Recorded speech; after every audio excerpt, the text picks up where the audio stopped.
Hey all, இன்றைக்கி நம்ம என்ன பார்க்க போகிறோன்னா உருளைக்கிழங்கு மசாலா எப்படி பண்ணுறதுன்னு நம்ம பார்க்கலாம். இதை சுட சுட சப்பாத்தி இல்லை பூரிக்கு தொட்டு சாப்பிட்டா சூப்பராக இருக்கும். அதுக்கு தேவையான இன்க்ரீடியன்ட்ஸ் நான் ஒரு 3 உருளைக்கிழங்கு எடுத்திருக்கேன் மீடியம் சைஸில். அதை நல்லா 4ஆக வெட்டிக்கோங்க. உங்களுக்கு பெரிய உருளைக்கிழங்கு இருந்தால் கூட நீங்கள் எடுத்துக்கோங்க. நான் க்யூப் சைஸில் 4ஆக கட் பண்ணி வச்சுருக்கேன். அதை இப்போ நம்ம குக்கரில் நம்ம வேக வைக்கணும். ஸோ நம்ம வேக வச்சு நம்ம ஃபஸ்ட்டு எடுத்துக்கலாம். அடுத்து நம்ம இதுக்கான மசாலா ரெடி பண்ண போகிறோம். 4லேருந்து 5 ஒரு பூண்டு எடுத்துக்கோங்க. அப்புறமா ஒரு 3 பச்சை மிளகாய் எடுத்துக்கோங்க.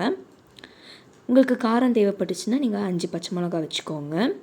நல்லா அரைச்சி மிக்ஸியில் ரன் பண்ணி வச்சுக்கோங்க. அடுத்து ஒரு 2 வெங்காயம் எடுத்துக்கோங்க. நீங்கள் பெரிய வெங்காயம் யூஸ் பண்ணுறதா இருந்தால் ஒரு வெங்காயம் எடுத்துக்கோங்க. நான் 2 மீடியம் சைஸில் எடுத்திருக்கேன். அதை நீட்டாக கட் பண்ணிக்கோங்க. அப்புறமா ஒரு வாணலியில் 3லேருந்து 4 டேபிள் ஸ்பூன் எண்ணெய் ஊற்றிக்கோங்க. எண்ணெய் நல்லா சூடாகட்டும். எண்ணெய் சூடானதுக்கப்புறமா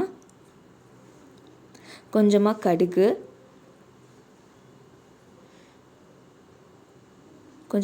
போட்டுக்கோங்க. அது கூட கருவேப்பிலை,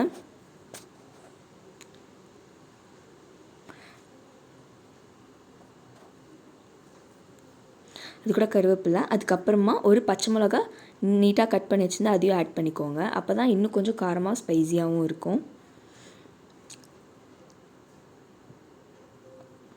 அதுக்கப்புறமா நம்ம ஆல்ரெடி கட் பண்ணி வச்சுருந்த வெங்காயத்தை நம்ம இப்போ ஆட் பண்ணலாம். அதை நல்லா ஆட் பண்ணி நல்லா வதக்கி விடுங்க. நீட்டாக கட் பண்ணிக்கோங்க. அது இன்னும் டேஸ்ட் கொடுக்கும் உங்களுக்கு. நல்லா நமக்கு ப்ரௌனிஷ் கலரில் வர மாதிரி நம்ம நல்லா வதக்க போகிறோம்.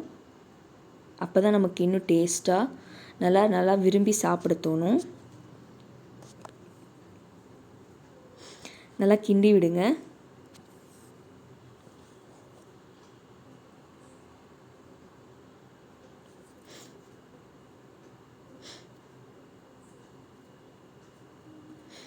நல்லா கிண்டி விட்டுட்டே இருங்க.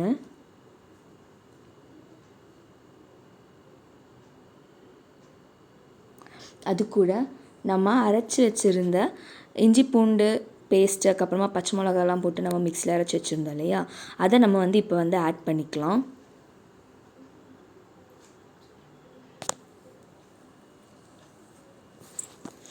ஸோ ஃபைனலாக ப்ரௌனிஷ் கலரில் வந்துருச்சு நமக்கு.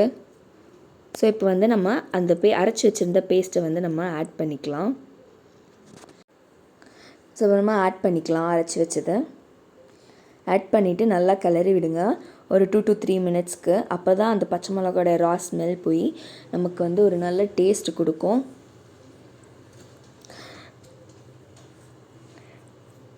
மறக்காமல் சேனலை சப்ஸ்கிரைப் பண்ணுங்கள். ஸோ அப்போ தான் உங்களுக்கு நிறைய வீடியோஸ் வந்துட்டுருக்கும். மறக்காமல் பெல் ஐக்கானும் கிளிக் பண்ணுங்கள். ஸோ நல்லா ஒரு 2 to 3 மினிட்ஸ்க்கு நல்லா வதக்கி விடுங்க.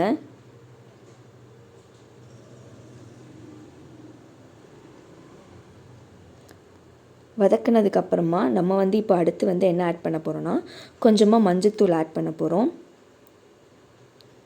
கொஞ்சமாக ஆட் பண்ணிவிட்டு நல்லா கிளறி விடுங்க. அது கூட தேவையான அளவு உப்பு,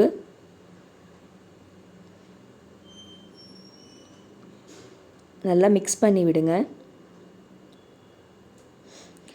அந்த மஞ்சள், அப்புறம் நம்ம அரைச்சி வச்சுருந்த அந்த பச்சை மிளகா பேஸ்ட்டு எல்லாமே சேர்ந்து நமக்கு ஒரு டேஸ்ட் கொடுக்கும். ஸோ நல்லா கிளறி விடுங்க.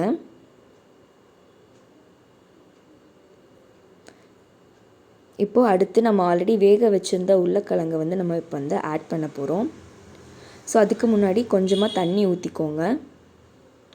உங்களுக்கு திக்காக வேணும் அப்படின்னா நீங்கள் அரை கிளாஸ் தண்ணி ஊற்றிக்கோங்க. உங்களுக்கு தண்ணி அதிகமாக வேணும், நான் நல்லா ஜூஸியாக சாப்பிடுவேன் அப்படின்னா 1 கிளாஸ் தண்ணி ஊற்றிக்கோங்க.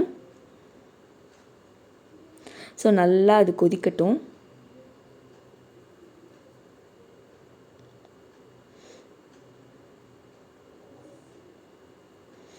நல்லா கொதிச்சு வரட்டும்.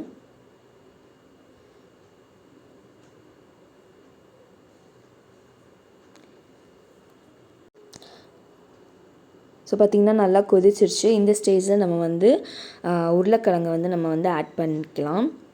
ஸோ உருளைக்கிழங்கு உங்களுக்கு பீஸா வேணும்னாலுமே நீங்கள் வந்து பீஸாவே கூட ஆட் பண்ணிக்கலாம். இல்லை எனக்கு வந்து நல்லா ஸ்மாஷ் பண்ணி வேணும்னா ஸ்மாஷ் பண்ணி ஆட் பண்ணிக்கோங்க. நான் வந்து ஸ்மாஷ் பண்ணிவிட்டு தான் நான் ஆட் பண்ணியிருக்கேன். அது இன்னும் ஸ்மாஷ் பண்ணிவிட்டு நம்ம ஆட் பண்ணோன்னா நமக்கு இன்னும் வந்து அது வந்து நல்லா திக்காகவே இருக்கும், சாப்பிடவும் நல்லாயிருக்கும். ஸோ நல்லா போட்டுட்டு நல்லா ஒரு கிண்டி விடுங்க. ஒரு 5 to 10 minutes கிட்ட அது நல்லா வேகணும்.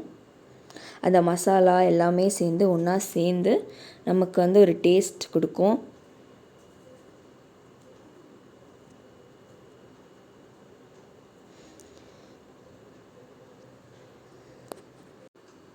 ஸோ நல்லா கிண்டி விட்டுட்டே இருங்க.